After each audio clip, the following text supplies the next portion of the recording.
Hello friends, welcome back to the channel. जैसे मैंने last video में आपको बताया था मल्टीपल टाइप्स ऑफ ट्रॉमास जो आपको बचपन से मिलते हैं। ठीक है, तो अब आपको ट्रॉमास मिल तो गए, लेकिन अब आप छोटे थे उस वक्त आपने अपने हिसाब से, अपने तरीक़ों के हिसाब से, बचपने के हिसाब से कई तरीके ढूंढ लिए होंगे उस ट्रॉमा से बचने के लिए, उस जो भी घर में इश्यूज़ होते थे उससे बचने के लिए, या फिर आपसे कुछ देखा नहीं जाता था, आपके पेरेंट्स के झगड़े हों, या फिर आपको किसी मार्क्स वगैरह के लिए, आपके सब्जेक्ट्स के लिए, स्कूल के लिए कंपेयर किया जाता होगा दूसरे बच्चों के साथ, या फिर कभी पेरेंट्स ने किसी और का गुस्सा आप पे निकाल दिया बहुत मार पड़ी होगी।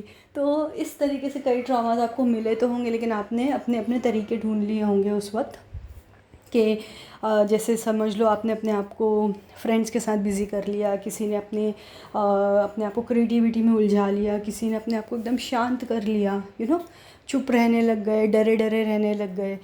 ऐसा लगने लग गया कि ये मम्मी डैडी झगड़ा क्यों कर रहे हैं, क्या ऐसा करूँ कि जो ये लोग ऐसा ना करें, क्या मेरे वजह से ऐसे झगड़े हो रहे हैं। तो मैं इस थॉट प्रोसेस में रह के आप, ऐसा हो सकता है कि अकेले रहने लग गए होगे। तो ये आपके मल्टीपल वेज़ होंगे अपने आप को प्रोटेक्ट करने की, हील करने के। ठीक है, एज अ चाइल्ड।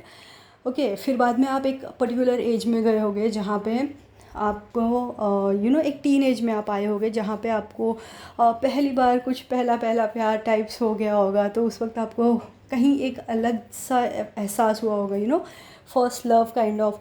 तो आपको ऐसा लगा होगा कि, आपको ऐसा लगा नहीं होगा, क्योंकि एक्चुअली ऐसा होता है कि हम अपने घर के टेंशन से बचने के लिए कहीं और हमको प्यार मिल रहा है, सपोर्ट मिल रहा है, तो हम उस तरफ झुक जाते हैं। ठीक है, तो ये आपके साथ, बहुत से लोगों के साथ ये टीन एज में होता है कि पहला पहला प्यार हो जाता है, और वो उस उम्र का ही खेल है कि उस वक्त ये होता है। ठीक है, अब उस वक्त हम बाउंड्रीज सेट करना नहीं आता है हमें, क्योंकि बहुत टाइम के बाद हमें ये फीलिंग्स आती है।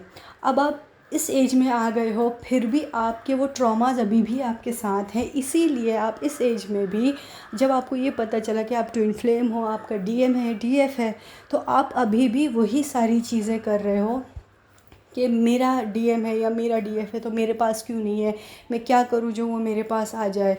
मतलब कि हमारा सेपरेशन क्यों, आपको सेपरेशन से पेन हो रहा है।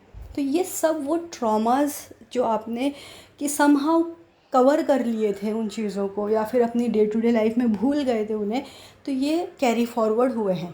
तो आप जब तक आप ये हील नहीं करोगे, तो यही वुंड्स, यही जो पेन है आपके अंदर सबकॉन्शियस माइंड में, वो ही आपके सेपरेशन का रीज़न बनेगा बार बार।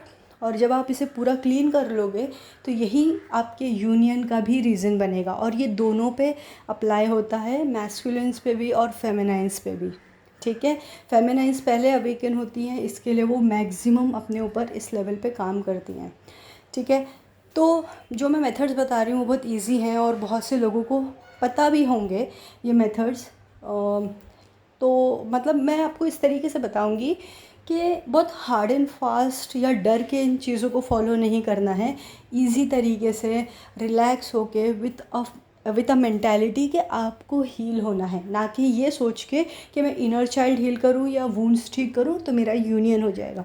इस मेंटालिटी से अगर आप ये काम करोगे तो आपका यूनियन नहीं होना है, क्योंकि आप उस वुंडेड सेल्फ के साथ ही काम कर रहे हो, आपने उसे छोड़ा ही नहीं है। ठीक है, तो मैं दो ही मेथड्स बताऊंगी जो बहुत ही इजी हैं। ठीक है, फर्स्ट मेथड ये है कि आप जब भी रिलैक्स हों एट नाइट टाइम, जब आप सोने की तैयारी कर रहे हो, या फिर आप जब भी कभी दिन भर में अकेले हों, ठीक है, तो अपने दिल पे हाथ रखें। ठीक है, अपने इनर चाइल्ड से कनेक्शन बनाने की कोशिश करें, उससे बात करने की कोशिश करें।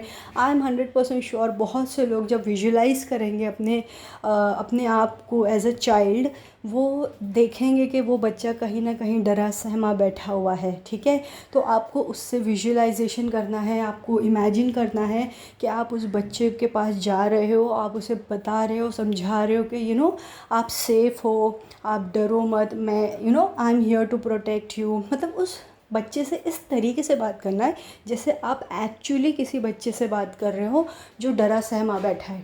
ठीक है, आपको अपने हर एक ट्रॉमास को याद करना है, क्योंकि जब आप ये प्रोसेस शुरू करोगे ना, तो ऑटोमेटिकली जो आपको याद भी नहीं है ना, वो चीज़ें आपके दिमाग में आते चले जाएंगी, और जो आएगा ना माइंड में, उसको आपको उस टॉपिक पे आपको डिस्कस, मतलब इंटरनली ही आंखें क्लोज करके विजुलाइज करके उस पर्टिकुलर एज के बच्चे से, मतलब अपने आप को इमेजिन करना है।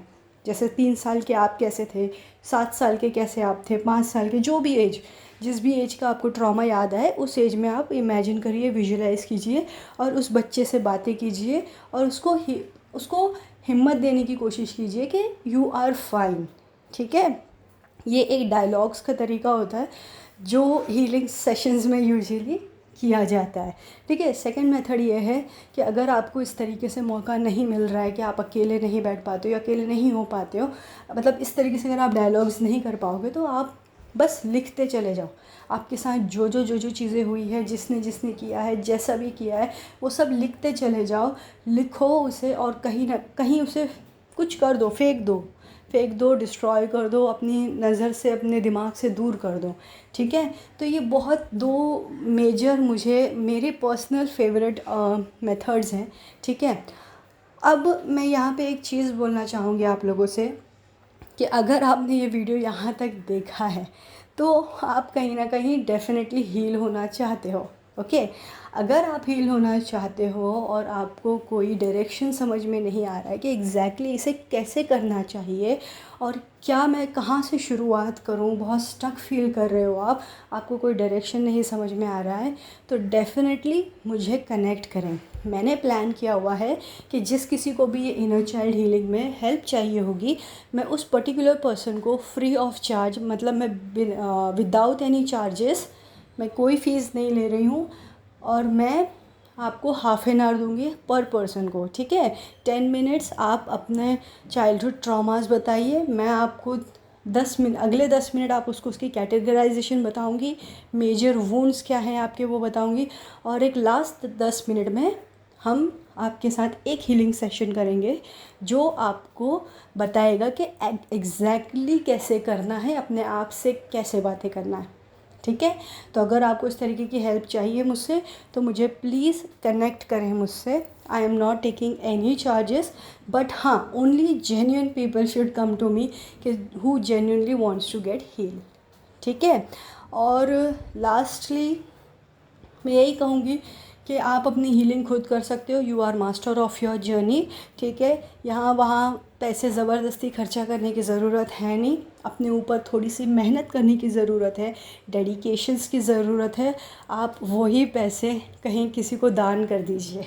ठीक है बट ज़बरदस्ती ऐसे पैसे ना खर्चा करें, जो चीज़ें आप खुद कर सकते हैं वो कीजिए। और कोई भी हेल्प हो तो मुझे कमेंट सेक्शन में पूछ सकते हैं या फिर मुझसे कनेक्ट कर सकते हैं।